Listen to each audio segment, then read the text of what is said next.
everyone, today I want to introduce you to something that will make your life so much easier when it comes to your bases. Bases for sauces, bases for soups, ragus, broths, stocks or stews as well. All it takes is just 3 ingredients: celery, carrots and onions. I prefer them in a similar kind of volume. So 1 of these celery sticks, then about the same amount in carrots. I just kind of do it by eye, it really doesn't matter, but I'd say about maybe 4 to 5 carrots, and I've got here 4 medium-sized onions. Give or take, it really is not that kind of important to have everything in a certain amount or measure. The same thing exists in French cuisine, and it's called something that I cannot pronounce, but I like the Italian name, Soffritto. And here you can get a ready kind of chopped soffritto in a couple of supermarkets, not everywhere. However, it's going to cost a lot more than if you do it yourself. So what I prefer to do is do my own big batch of it, put it into zip bags, into the freezer, and I'm done. Whenever I need to cook, I'm just going to take a few spoonfuls of it, start cooking my soup or stew or anything that requires this beautiful base, and that is it. So just do it once, clean everything, wash everything and chop it. Depending how often you cook, this could last you anywhere from 6 months to a year. So let's go ahead and peel all of our vegetables and start chopping. So I have prepared my vegetables now, they're all washed and all peeled, and now I started to chop them, and this is roughly the size of the cubes that you want. So not too big, not too small, and you need to match the onions and carrots to it.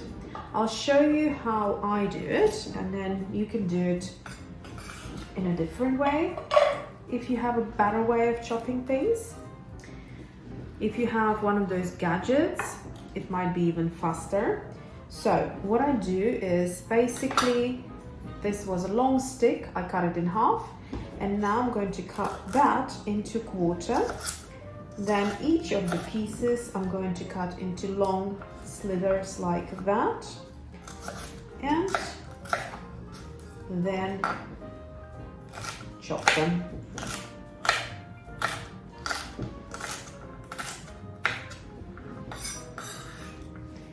I'm also going to show you how I would prepare carrots. So let's take this one, again in the middle, then lengthwise.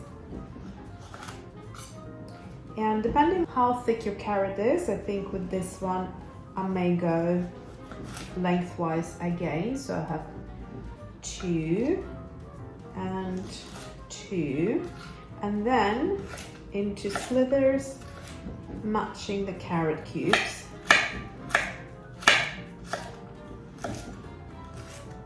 And there you go, we have the same size cubes. Now let me show you how I would do the onions. So this is the way I prefer to cut onions, which is first of all in the middle.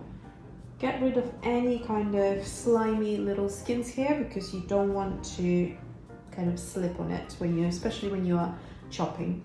So cut it in half. So this is the bottom root, and this is where the green would come out. So we're cutting it in the half that way, in half, and then I'm going to slice it the same thickness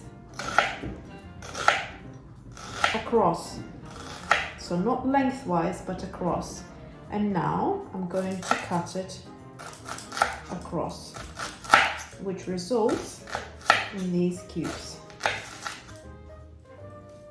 And then lay the part down where you feel like it's starting to get a bit tricky to cut.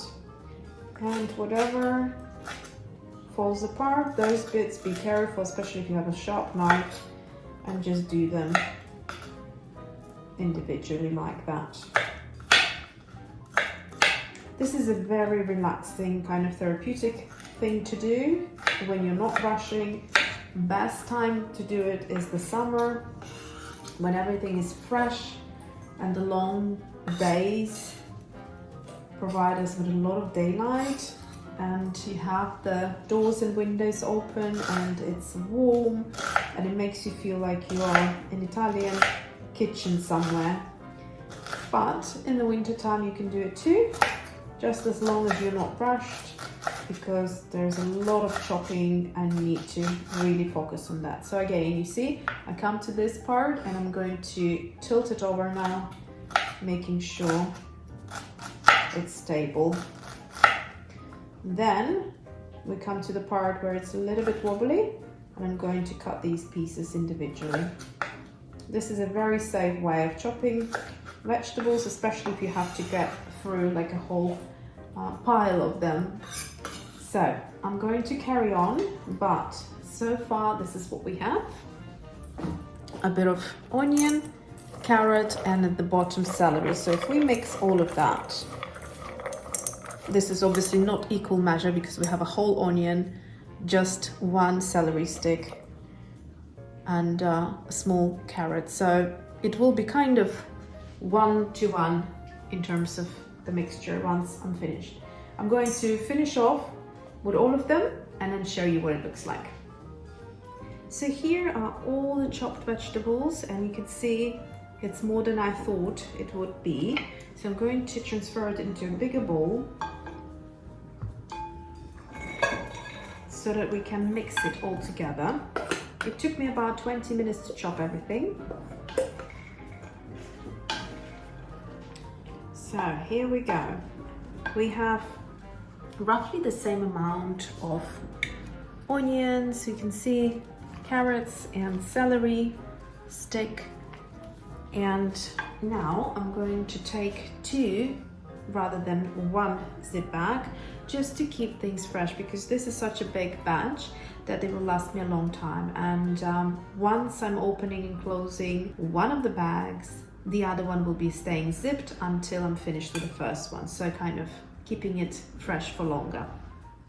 So I grabbed a larger kind of spatula, and now we're going to fill these zip bags.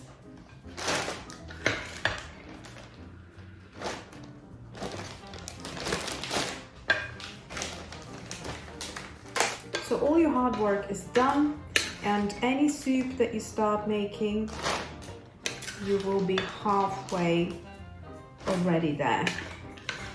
So do it once and you will not need to think about chopping your soffritto every time you want to start making a soup. It saves you time, saves you washing up, swapping back to the small spoon, just to get all the bits off the bowl, and that is it. So what I'm going to do is I'm going to lay them flat and kind of distribute soffritto like this, then get all of the air out naturally, and zip the bags.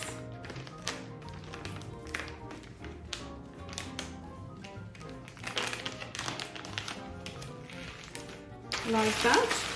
And when I'm going to place them in the freezer, I will place them the same way in, so that they freeze nicely. Rather than in one big clump, they will freeze in a way where it will be easy for me to deal with them.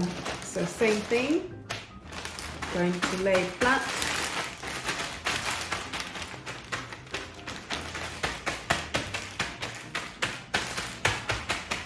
Just like that. I love doing prep work in my kitchen.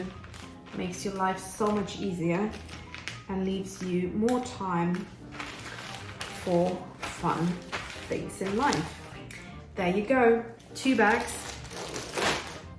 are ready to go into the freezer. Next time I'm going to show you a soup recipe where we will use soffritto, and you will see how easy it will be. So see you next time. Oh, and don't forget to subscribe, comment and like this video. See you next time.